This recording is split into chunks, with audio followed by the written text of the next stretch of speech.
Arrête tout. Regarde-moi droit dans les yeux. Tu crois être honnête avec toi-même? Mensonge. Chaque jour, tu te racontes des conneries pour supporter ton existence. Tu les appelles excuses, raisons, circonstances. Moi, je les appelle par leur vrai nom. Des mensonges. Et le pire, c'est que tu sais qu'ils sont faux. Tu le sens là dans ton ventre, cette brûlure quand tu répètes « demain, plus tard, ce PCE n'est pas ma faute ». Tu sais que tu te sabotes, mais tu continues parce que c'est confortable. Ici, pas de motivation en sucre, pas de discours pour fragiles. On va décortiquer 13 mensonges que tu utilises pour rester petit. Et si tu cherches encore une caresse, ferme cette vidéo maintenant. Mais si tu veux la claque qui réveille, reste. Mensonge 1. J'ai encore le temps. Voilà le poison le plus doux et le plus mortel. J'ai encore le temps. Tu le répètes comme une berceuse. Ça t'endort, ça te calme, ça te fait croire que ta vie est infinie. Mais écoute bien, chaque fois que tu prononces cette phrase, tu crèves un peu plus. Tu crois que demain sera différent. Non, demain sera exactement comme aujourd'hui, sauf que tu auras perdu un jour de plus. Nietzsche l'avait vu. L'homme préfère rêver son avenir que brûler son présent. Et toi, tu rêves. Tu rêves tellement que ton présent s'évapore. Le problème, c'est que ce mensonge est addictif. Tu le sors pour tout. Ton travail, tes relations, tes projets. Et chaque fois, tu crois te donner une chance. En réalité, tu signes ton propre arrêt de mort en différé. J'ai encore le temps et l'arme des lâches. Parce que la vérité, tu la connais. Tu n'as rien de plus que maintenant. C'est tout. Pas de bonus, pas de rallonge, pas de garantie. Chaque seconde qui passe est une seconde que tu ne reverras jamais. Alors arrête de te mentir. Tu n'as pas encore le temps. Tu es déjà en train de le perdre. Et un jour, tu ouvriras les yeux et il n'y aura plus de « encore ». Il y aura juste « trop tard ». Mensonge 2. Je suis juste fatigué. Combien de fois tu l'as dit aujourd'hui? Je suis fatigué. C'est devenu ton passe-partout, ton joker. Tu le balances pour tout. Ne pas commencer, ne pas finir, ne pas affronter. Mais soyons clairs, dans certains des cas, ce n'est pas de la fatigue, c'est de la lâcheté. Tu n'es pas épuisé, tu es paralysé. Tu ne manques pas de sommeil, tu manques de courage. Et au lieu d'admettre que tu fuis, tu inventes cette excuse respectable. Je suis crevé. Nietzsche aurait craché dessus, parce qu'il savait que ce que tu appelles fatigue n'est souvent qu'un masque pour couvrir ta peur d'agir. Et plus tu répètes ce mensonge, plus tu l'intègres. Tu commences à y croire. Tu deviens l'esclave de ton propre récit. Ton corps finit même par se plier à ton illusion. Tu sens la lourdeur, tu traînes les pieds, mais ce n'est pas ton corps qui se vide, c'est ta volonté qui s'effondre. La vraie fatigue, elle est rare. Elle vient après l'effort, après la bataille, après avoir tout donné. Elle est noble. Mais toi, tu te fabriques une fatigue de canapé, une fatigue de fuite. Et cette fatigue-là est pire que l'épuisement physique. C'est une corrosion invisible de ton esprit. Alors arrête de te cacher. La prochaine fois que tu veux dire « je suis fatigué », traduis honnêtement « j'ai peur, je n'ai pas envie, je me mens ». Ça pique? Oui, mais c'est seulement quand tu arrêtes de travestir ta fuite que tu peux commencer à avancer. Parce que la vérité est brutale. Tu n'es pas fatigué. Tu es endormi par tes propres excuses. Réveille-toi. Mensonge 3. Ce n'est pas moi, ce sont les circonstances. Le monde essaie contre toi, n'est-ce pas? L'économie, le gouvernement, ton patron, tes parents, la malchance. Tout est coupable, sauf toi. C'est pratique. Tu portes la couronne de victime et tu crois que ça t'absout de tout. Mais laisse-moi t'arracher ce déguisement. Les circonstances ne t'ont jamais attaché. C'est toi qui t'es enchaîné. Tu dis, si j'avais grandi ailleurs, si j'avais plus d'argent, si les autres m'aidaient... Stop. Nietzsche l'avait vu. L'homme préfère accuser son époque que d'assumer sa liberté. Parce que la liberté fait peur. Quand tu ne peux plus blâmer personne, tu n'as plus d'excuses. Et sans excuses, il reste quoi? Toi, nu, face à ton inaction. Oui, les circonstances existent, Mais elle ne dessine pas. L'histoire est pleine de gens qui avaient moins que toi et qui ont quand même tout brûlé pour avancer. La vérité, c'est que tu ne veux pas vraiment changer. Tu veux juste garder ton alibi en béton. Le pire, c'est que ce mensonge attire la compassion. Les autres te consolent, te disent que tu fais de ton mieux, et tu t'y accroches comme à une couverture. Mais cette chaleur est un poison. Elle nourrit ton immobilité. Tu ne vois pas? Ce n'est pas le monde qui t'écrase, c'est toi qui refuses de te lever. Le jour où tu arrêtes de répéter « ce sont les circonstances », tu verras que tu avais le pouvoir depuis le début. Mais ce jour-là, tu n'auras plus personne à accuser. Et c'est pour ça que tu préfères continuer ton petit théâtre de victime. Alors, regarde-toi. Est-ce vraiment la vie qui t'enchaîne? Ou est-ce toi qui joues le rôle du prisonnier parce que ça t'évite de te battre? Mensonge 4. Je suis trop occupé. Ah, le mensonge préféré des adultes sérieux. Tu cours partout, tu souffles. Tu n'as jamais une minute. Ton agenda est plein. Ton téléphone vibre. Ton cerveau explose. Et tu t'en vantes presque. Je n'ai pas le temps. Je suis trop occupé. Tu veux la vérité? Ton agenda n'est pas un signe d'importance. C'est le cimetière de tes priorités. Être occupé n'est pas être productif. Être occupé, c'est être esclave. Tu remplis tes journées de bruit pour ne pas entendre le silence qui te hurle que tu n'avances pas. Nietzsche l'avait vu.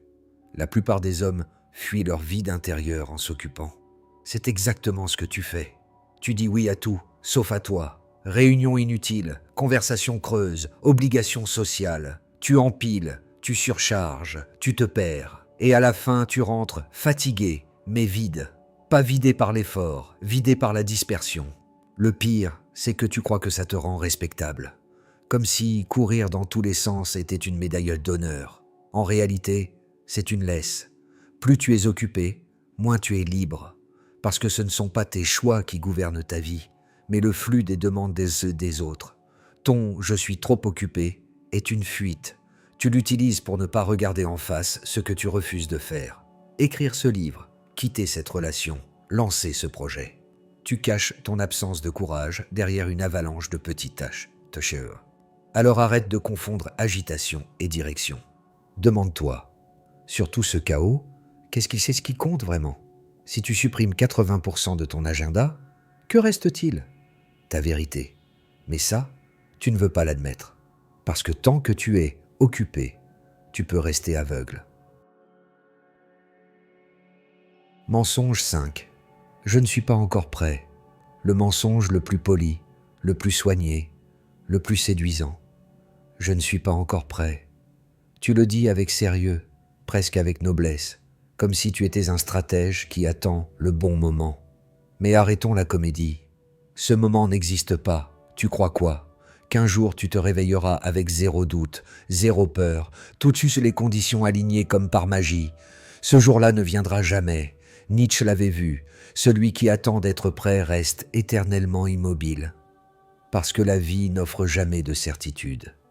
Elle n'offre que des occasions que tu refuses. Je ne suis pas prêt n'est pas de la prudence. C'est de la lâcheté maquillée en sagesse. C'est ta façon élégante de dire « j'ai peur, mais je veux rester digne ». Alors, tu inventes cette fiction du futur parfait. Et pendant que tu attends ton feu vert imaginaire, les autres avancent. Regarde bien, derrière chaque « pas encore » que tu prononces, il y a une décision que tu refuses de prendre. Tu ne lances pas ton projet, tu ne dis pas ce que tu penses, tu ne changes pas de route. Pourquoi? Parce que tu veux la garantie du succès avant même de bouger. Tu veux la sécurité sans le risque. Mais la vérité, c'est que cette sécurité n'existe pas. Tu veux savoir quand tu seras prêt. Jamais. Et c'est précisément pour ça qu'il faut agir maintenant. Ton pas encore est une illusion, une berceuse qui t'endort. Pendant ce temps, la vie continue, les secondes s'envolent, et toi, tu t'installes dans le confort du bientôt. Alors voilà, tu n'es pas prêt, parfait, bouge quand même, parce que si tu attends d'être prêt, tu mourras en attente. Mensonge 6. Je suis plus faible que les autres. Voilà un mensonge qui pue la complaisance. Je suis plus faible que les autres. Tu le balances pour t'excuser, pour expliquer pourquoi tu ne fais pas, pourquoi tu n'oses pas. Mais écoute-moi bien, tu n'es pas faible. Tu es accro à tes excuses. Tu compares ta vie aux vitrines propres et brillantes des autres. Et tu conclus, moi, je n'ai pas ce qu'il faut. Mensonge. La vérité, c'est que tu aimes cette histoire de faiblesse. Elle te protège. Elle te donne une identité facile, celle du pauvre malchanceux qui ne pouvait pas. Tu n'as pas besoin d'essayer. Tu n'as pas besoin d'échouer. Parce que ton rôle est déjà écrit. Je suis faible. Nietzsche l'avait vu. Les hommes se fabriquent des chaînes et les appellent destin. Ta faiblesse est exactement ça. Une chaîne que tu as forgée toi-même. Et le pire, c'est que tu la caresses. Tu la montres aux autres pour recevoir leur pitié, leurs encouragements, leur validation. Mais soyons clairs, la faiblesse n'est pas une fatalité, c'est une habitude. Chaque fois que tu choisis la facilité, tu nourris ta faiblesse. Chaque fois que tu dis « je ne peux pas », tu l'entraînes. Tu en as fait un muscle, sauf que ce muscle t'écrase. Arrête de croire que les autres sont plus forts par nature. Non, ils ont juste cessé de se raconter les mêmes conneries que toi. Ils ont osé échouer, tomber, recommencer. C'est ça, la force. Pas un cadeau, pas une génétique, pas un miracle, une putain de discipline. Donc arrête de dire « je suis plus faible ». Assume la vérité, tu es juste plus fidèle à tes excuses qu'à ton potentiel. Et ça, ce n'est pas une condamnation, c'est un choix. Alors, tu continues à nourrir ton mensonge ou tu décides enfin de l'affamer. Mensonge 7. Être apprécié, c'est être dans le vrai. Celui-là est vicieux, parce qu'il flatte ton ego. Tu crois que parce que les autres t'applaudissent, t'aiment bien, te trouvent sympa, c'est que tu es sur la bonne voie. Mensonge. Être apprécié, ce n'est pas être heureux. Être dans le vrai, c'est souvent être domestiqué. Tu vis pour le sourire des autres, pour leurs likes, leurs compliments, leurs petites tapes dans le dos. Tu appelles ça validation. En réalité, c'est une laisse invisible. Chaque fois que tu ajustes tes mots pour plaire, chaque fois que tu retiens ta vérité pour éviter un froncement de sourcils, tu t'achètes de l'approbation au prix de ton intégrité. Nietzsche l'avait vu. L'homme préfère être approuvé que d'être libre. Et toi, tu confonds respect et popularité. Mais réfléchis, les figures que tu admires vraiment étaient-elles aimées de tous? Non. Elles dérangeaient, elles divisaient, elles forçaient le monde à choisir entre les suivre ou les détester. Ton obsession d'être apprécié t'empêche d'être vrai. Tu deviens une version édulcorée de toi-même, un produit calibré pour ne pas choquer. Résultat, tout le monde t'aime, mais personne ne te respecte vraiment. Parce qu'au fond, ils sentent que tu n'es pas entier, que tu caches tes angles pour paraître lisse. Alors, pose-toi la vraie question. Veux-tu être apprécié ou veux-tu être entendu? Parce que tu ne peux pas avoir les deux. Si tu dis ta vérité, certains vont te détester, mais au moins, tu seras respecté. Et si tu choisis la popularité, tu finiras oublié, parce que tu n'auras jamais marqué personne. Arrête de croire que l'amour des autres est un signe de vérité. Ce n'est pas de l'amour, c'est de la tolérance. Et la tolérance, c'est le cercueil de ta voix. Mensonge 8. Mes habitudes sont inoffensives. Tu crois que ce sont tes grands échecs qui te détruisent? Non, ce sont tes petites habitudes invisibles, celles que tu répètes chaque jour, en pensant qu'elles n'ont aucune importance. Et tu te dis, c'est rien, c'est inoffensif. Mensonge. Chaque matin où tu scrolles ton téléphone avant même d'avoir ouvert les yeux, tu ne consommes pas du contenu, tu te consommes toi-même. Chaque café que tu bois pour remplacer ton énergie plutôt que d'affronter ta fatigue, c'est une dette que tu creuses. Chaque fois que tu repousses une tâche sous prétexte que ça peut attendre, tu entraînes ton cerveau à la paresse. Nietzsche l'avait compris, l'homme est façonné par ses rituels, pas par ses intentions. Tes petites habitudes, ce sont les maçons silencieux de ta vie. Et si tu continues à croire qu'elles sont inoffensives, tu construis toi-même ta prison, brique après brique. Le pire, c'est que tu les défends. Tu dis « ça va, je me détends, tout le monde le fait, je travaille assez dur ». Tu as transformé l'auto-sabotage en routine confortable. Mais voilà la vérité, Ce que tu répètes, tu deviens. Et si tu répètes des conneries, tu deviens une connerie. Alors arrête de minimiser. Tes habitudes t'exposent plus que tes choix spectaculaires. Elles révèlent qui tu es quand personne ne regarde. C'est là que se joue ta vraie bataille. Pas dans les grands discours, mais dans le silence du quotidien. Ton futur ne dépend pas d'une décision héroïque, mais de ce que tu acceptes de faire ou de tolérer tous les jours. Alors, regarde tes habitudes. Ce ne sont pas des détails, ce sont tes juges, tes bourreaux ou tes libérateurs. Mensonge 9. Je contrôle mes émotions. Tu aimes te convaincre que tu es maître de toi. Tu te vantes. Je garde mon sang-froid, je contrôle mes émotions. Mensonge. Tu ne contrôles rien, tu les enfouis. Et enfouir n'a jamais été contrôlé. Tu respires profondément quand tu veux exploser, tu souris quand tu veux hurler, tu dis « ça va », alors que ton corps entier crie l'inverse. Et tu crois que c'est de la maîtrise? Non, c'est du refoulement. Et le refoulement, c'est une bombe à retardement. Nietzsche l'avait compris. L'homme qui se dit calme est souvent un volcan éteint, prêt à se réveiller. Tes soi-disant émotions contrôlées ne disparaissent pas. Elles s'empilent, elles ferment, elles pourrissent ton intérieur jusqu'à ce qu'elles t'empoisonnent. Regarde tes colères. Elles ne s'expriment pas sur le moment. Elles explosent plus tard, pour des broutilles. Regarde ta tristesse. Elle ne s'éteint pas. Elle se change en fatigue, en apathie. Regarde tes peurs. Elles ne s'évaporent pas. Elles t'enchaînent dans l'inaction. Voilà ce que produit ton fameux contrôle. Le vrai contrôle, ce n'est pas nier l'émotion, c'est la sentir, la regarder droit dans les yeux et choisir ta réponse. Pas ta fuite, pas ton masque, ta réponse. Un cri peut être un choix, une larme peut être une force, mais toi, tu refuses de sentir. Tu préfères mentir. Je maîtrise. Parce que... Et c'est pour ça que tu es vidé, tendu, aigri. Parce que tu n'es pas un sage. Tu es un imposteur émotionnel. Alors arrête. Arrête de prétendre que tu contrôles. Assume que tu ne fais que fuir. Et seulement à ce moment-là, tu pourras commencer à apprendre la vraie maîtrise. Celle qui ne nie rien, mais transforme tout. Mensonge 10. J'ai besoin de l'approbation des autres. Tu dis, j'ai besoin qu'on me comprenne. J'ai besoin qu'on m'approuve. Mensonge. Tu n'as pas besoin de leur approbation, tu es juste accro à leur regard. Tu t'es transformé en caméléon social.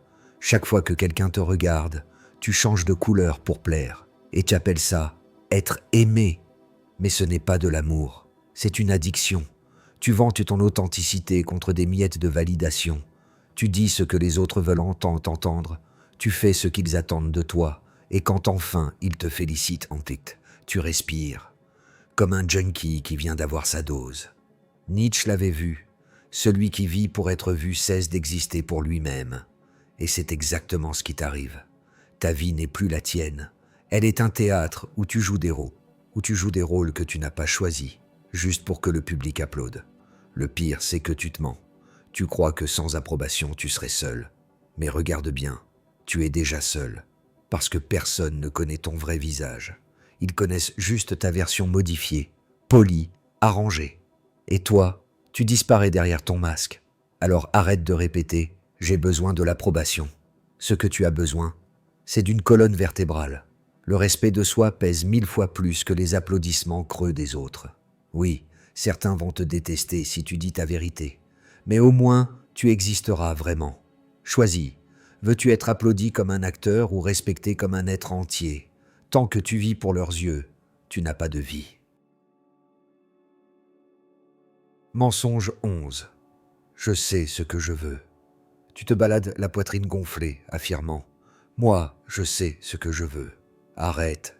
Tu ne sais pas que ce que tu veux. Tu sais seulement ce que les autres t'ont appris à désirer. Ton job, ton couple, tes objectifs, tout ça ce sont des photocopies des rêves des autres. Tes parents, tes profs, tes amis, la société. Ils t'ont dit ce qu'il fallait vouloir. Et toi, tu as obéi. Tu appelles ça ambition. Moi, j'appelle ça du conditionnement. Nietzsche l'avait vu. La plupart des hommes ne veulent pas une vie. Ils veulent une approbation. Tu ne veux pas une maison. Tu veux que les gens voient ta maison. Tu ne veux pas une carrière. Tu veux que ton titre impressionne. Tu ne veux même pas l'amour. Tu veux juste qu'on dise que tu es en couple. Et tu continues de prétendre « Je sais ce que je veux », mensonge. La preuve? Regarde ta vie quand personne ne la regarde. Est-ce que ce que tu poursuis t'enflamme vraiment? Ou est-ce juste ce qui doit être poursuivi? La vérité, c'est que tu es perdu. Mais au lieu d'affronter ce vide, tu te réfugies derrière des désirs empruntés. Tu joues un rôle et tu crois que ça te donne une direction. Mais cette direction n'est pas la tienne. C'est une laisse. Alors arrête de réciter les rêves des autres. Pose-toi la vraie question. Si personne ne regardait, si personne ne jugeait, si personne ne validait, qu'est-ce que tu voudrais encore? Tu n'oses pas répondre, parce que tu sais que la réponse ferait exploser la façade que tu appelles « ma vie ». Alors, non, tu ne sais pas ce que tu veux, mais tu peux commencer à le découvrir. Et ça, c'est 1000 fois plus brutal et plus vrai.